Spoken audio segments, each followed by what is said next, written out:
Yehudi, una novela me parece muy divertida.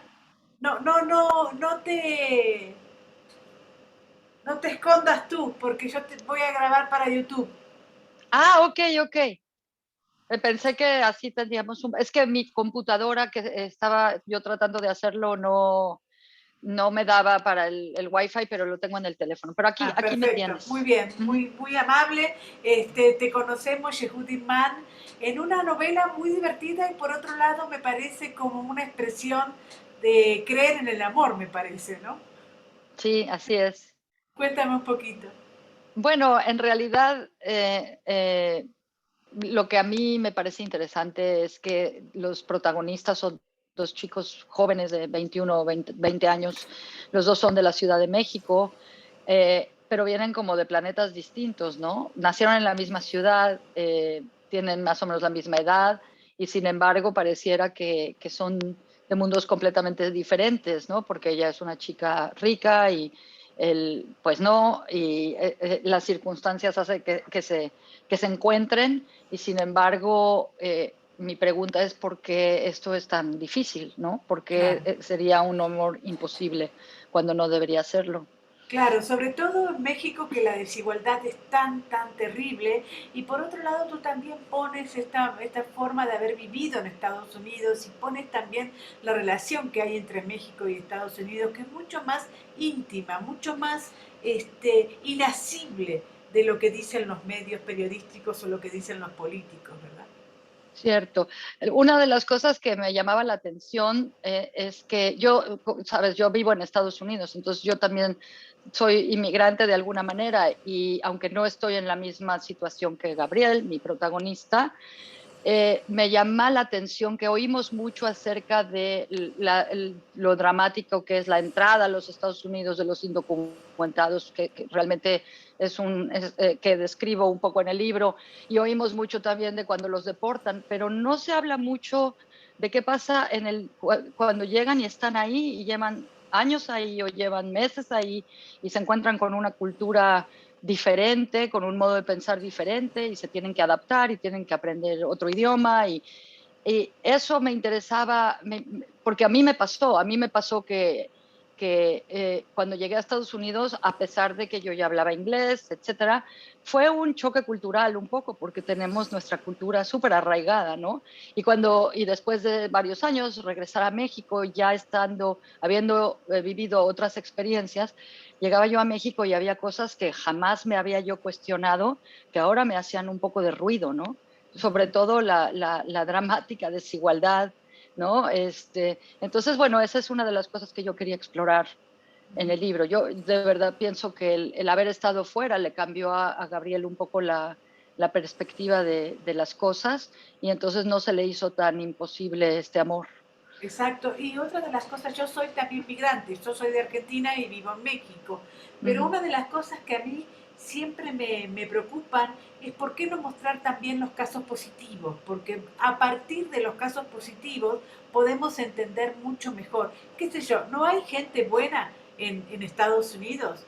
Solo hay gente mala que persigue a los latinos. No. Eso no es así, No, digamos, no es ¿no? así. Yo quise dar una visión un poquito, o sea, yo no soy incapaz de escribir cosas así tan tajantes como Claro. los buenos y los malos, ¿no?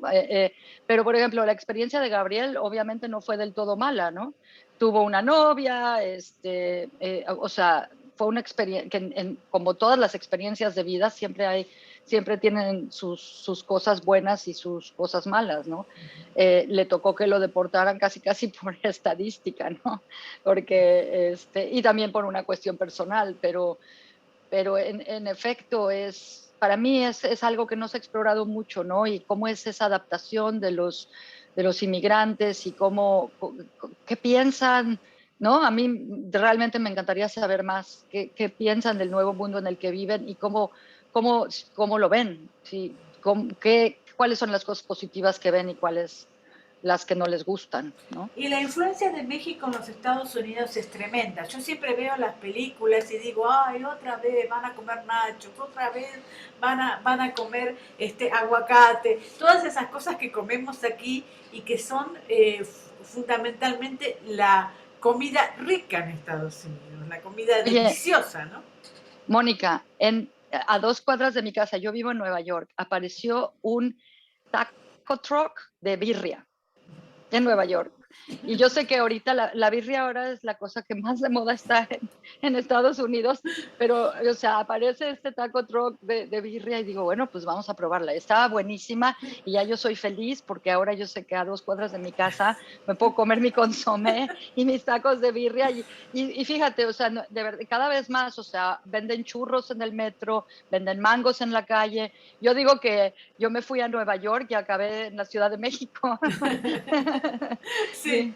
ni hablar de Los Ángeles, ¿no? Que yo he Oh, ido a estoy Los en Los Ángeles, Ángeles ah, ahora, entonces, sí, ni hablar. ni Sí, sí, sí. hablar, ¿no? Ahora, Sí. la desigualdad en México tiene costados que son profundos, incluso a mí, como argentina, me cuesta también. No digo que Argentina no sea un país desigual o no haya pobres en Argentina, por supuesto que no, pero sí aquí en México pareciera ser que no hay movilidad social y que no hay esa cosa de mezclarse, digamos, ¿no?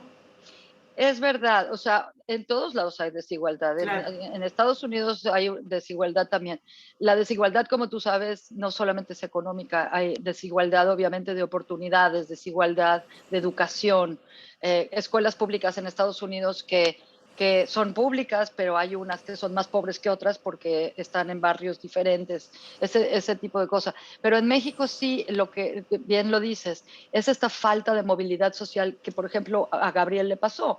Llegó sin un quinto, sin saber a dónde iba a parar y fue subiendo y lo iban a ascender a mesero. Y eso es el tipo de cosas que pasan en Estados Unidos por las cuales la mitad del mundo se quiere ir para allá o se quiere venir para acá, porque hay una parte, a pesar de la desigualdad, a pesar del racismo, en donde pues eso, no hay las barreras que son tanto económicas como raciales, o sea, es otro tipo digamos, hay otro tipo de barreras, pero como es un país donde la fe en el individuo y en el capitalismo es tan grande, se supone que si trabajas duro, pues por ahí puedes avanzar. Y al mismo tiempo, no sé, es posible que se te abra un poco más el mundo, ¿no? Que conozcas gente de otros rubros. Pero sí, en México parece que hay como estas barreras, como murallas, ¿no? Infranqueables. Y lo único que para mí no es que sea lo único que las puede cambiar, pero el hecho de tener una perspectiva diferente, el hecho de conocer al otro es lo único que lo puede cambiar. En sí, el momento en el, perdón, en el momento en el que dejas de ver a la gente, a lo mejor que te da servicio, como alguien simplemente que te da servicio y los empiezas a ver como personas, pues vas a encontrar que tienes mucho más en común con ellos de lo que crees, ¿no? sí, por otro lado también me parece que no existe la clase media. Te está hablando una persona, por ejemplo, que es pobre en ese sentido, digamos, en el sentido económico, ¿no? Sin embargo, aquí cuesta muchísimo decir que uno pertenece a la clase pobre, digamos. Pareciera ser que uno está intentando ser de clase media, ser de clase alta, porque pareciera ser que lo económico es todo lo que define a una persona, digamos, ¿no? En Ujú. Argentina, por ejemplo, lo cultural es mucho más importante. Si tú sabes mucho, ¿sí? puedes tener relaciones con muchísima gente que no es de tu clase social. Aquí no. Aquí, por ejemplo, yo digo, nunca tienen deudas, nunca les alcanza el dinero. Es muy difícil la sinceridad entre amigos, eso es lo que te quiero decir. Y Ah, me, pare, interesante. Ujú. y me parece que me parece también está en tu libro, digamos. No lo he leído Sí. todo, pero Ujú. lo he leído bastante y es un poco lo que, lo que se trasunta, digamos.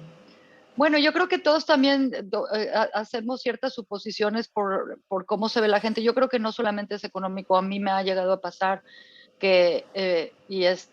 o sea, hay que admitirlo, ves a una persona que a lo mejor es más morenita que tú, más oscurita, Claro. y asumes, o sea, supones ciertas cosas y resulta que son gente que tiene más dinero que tú, o sea, de verdad, pero en México juzgamos mucho a la gente por cómo se ve y en dónde vive y todas esas cuestiones sociales que yo creo que también tienen que ver con el color de la piel, ¿no? Pero y creo que a lo mejor ha cambiado. Yo pienso que, bueno, ya con el mundo del Internet, los medios sociales, siento que a lo mejor hay un poquito más de conciencia social, pero hay partes que me parece que la sociedad está avanzando, pero otras en las que a lo mejor avanza como de la mente, pero no realmente en la práctica, no sé, Sí, es ¿no? cierto eso. Uh-huh. Ahora, ¿cómo se te ocurrió la novela? Bueno, precisamente porque yo me fui a vivir a Estados Unidos, pero venía muy seguido a trabajar a México, porque era directora creativa en una agencia de publicidad y hacíamos muchos comerciales para el mercado latino en los Estados Unidos y veníamos mucho a filmar aquí. Y idas y venidas, eso era, ¿no? Era pensar, bueno, primero el shock cultural que me dio a mí también cuando llegué, que comen a las 12 del día, por decirte una tontería, ¿no? Pero a las 12 del día es lunch. Y yo, espérate, ¿cómo las 12 del día? Yo apenas aquí, o sea, no es a las 2:30 y ponen juntas. O sea, tuve suerte de encontrar trabajo en una agencia de publicidad y las juntas eran a mi hora de la comida y yo decía, a ver, un momento. O cosas así de nuestra cultura, ¿no? Sentarse a comer con alguien, no solo ahí comiéndote una barra de proteína y enfrente de tu computadora. Esas cosas parecen banales, pero en realidad te das cuenta de que tienes una cultura social completamente diferente. Entonces, por una parte era a lo mejor investigar un poco cómo es el choque de culturas de los dos lados. Y por otra parte, lo que dije, ¿no? Habiendo vivido ya en Estados Unidos unos años, realmente llegaba yo a México y sí me hacía mucho ruido, cosas que jamás en mi vida me cuestioné, como el trato a la gente, a los trabajadores domésticos, ¿no? Ese tipo de cuestión. O sea, para empezar, el hecho de que haya trabajadores domésticos que viven muchas veces en casa de la gente, eso es impensable aquí, eso solamente es para los Trump, ¿sabes? Claro, exacto, Este, exacto. uh-huh. Entonces, Ahora, bueno, era un poco investigar esa relación, ¿no? ahora la novela, por supuesto, no tiene edad, no vamos a decir que es para juveniles, pero sí me pareció que podía leerlas las nuevas generaciones con todo gusto y podían llegar a entender las nuevas generaciones lo que está pasando ahora. ¿Te pensaste eso? No lo pensé, pienso que siempre y cuando sean mayores de 18 años, porque Claro, es por una novela muy supuesto, erótica, ¿no? claro, Pero pero tengo dos protagonistas de 20 años y creo que claro. esa energía es esa energía, es la energía de tener toda la vida por delante, de no pensar mucho en las consecuencias, y también siendo de 20 años, es importante que sean de esa edad porque si te pasa esto a los 50, pues ya qué, ¿no? Pero Claro. tienes toda la vida por delante y ya te estás enfrentando con una serie de obstáculos que no deberían ser. O sea, es un poco, no me estoy comparando a Shakespeare, obviamente, pero las tragedias, por ejemplo, la tragedia de Hamlet, no, no son gente vieja que ya vivió toda una vida, es cuando estás la flor de la edad, cuando vas a florecer, eso es lo que hace que sea dramático, ¿no? No pensé en la edad del público para nada, pero yo creo que no es casualidad que sean jóvenes, porque solamente los jóvenes también pueden cambiar la situación, ¿no? Es cierto, van las dos últimas. La primera es preguntarte o decirte que hay como un México distinto, probablemente porque es un México escrito desde los Estados Unidos, ¿no? No está todo ese nivel de violencia, ese nivel terrible que a veces nos hace poner, cerrar las puertas y no salir ni siquiera a la banqueta, digamos, ¿no? ¿Cómo ves tu México y cómo ves el México de tu novela? Bueno, ¿cómo decir? Yo creo que hay hay un contexto como de inseguridad. De hecho, ese es el pretexto que pone Lucía, Sí, ¿no? sí. Para estar más cerca de Gabriel, con el pretexto de que hay asaltos y hay secuestros, que le pongan a alguien que la acompañe, ¿no? O sea que eso para mí siempre ha estado, yo creo que todos los mexicanos vivimos con ese miedo. A pesar de que yo regreso a la Ciudad de México y la encuentro maravillosa o sea, hay miles de ahora extranjeros viviendo en ella, disfrútola inmensamente.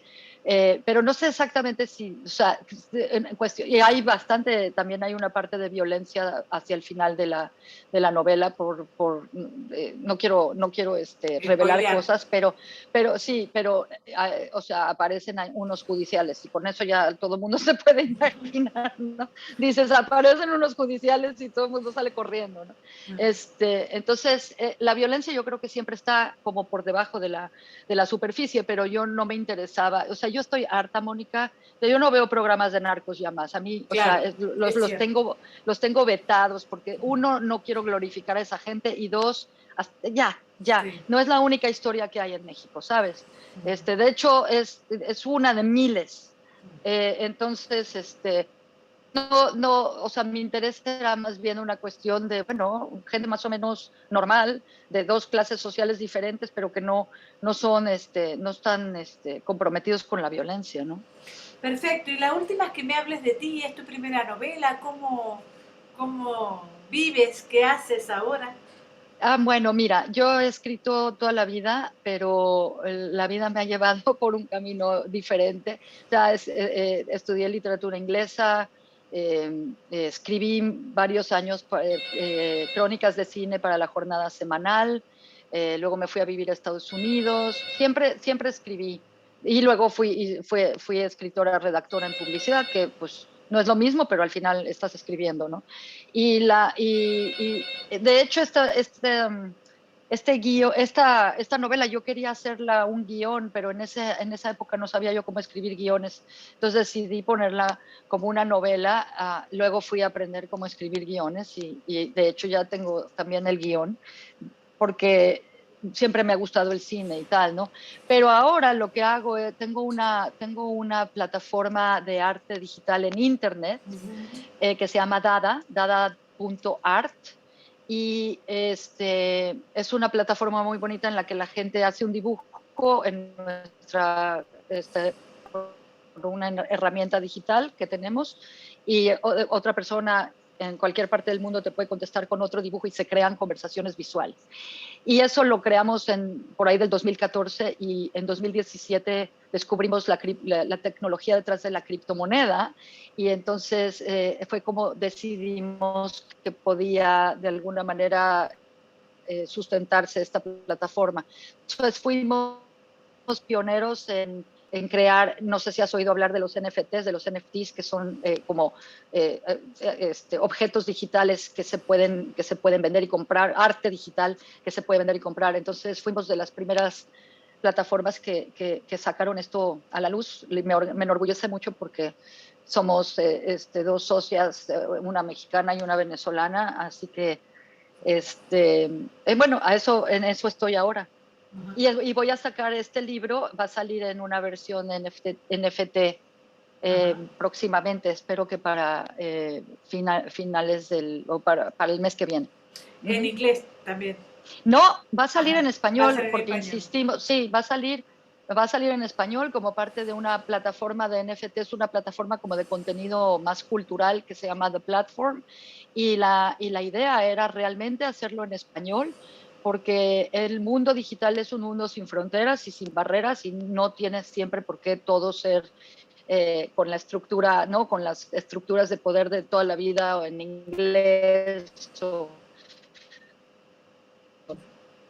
Entonces, nos hemos comprado artistas de todo el mundo que hablan muchos idiomas, como de la mentalidad también de esta tecnología, de centralizar y de que no todo se concentre, todo el poder, toda la cultura se concentre en un solo idioma o en un solo lugar, ¿no?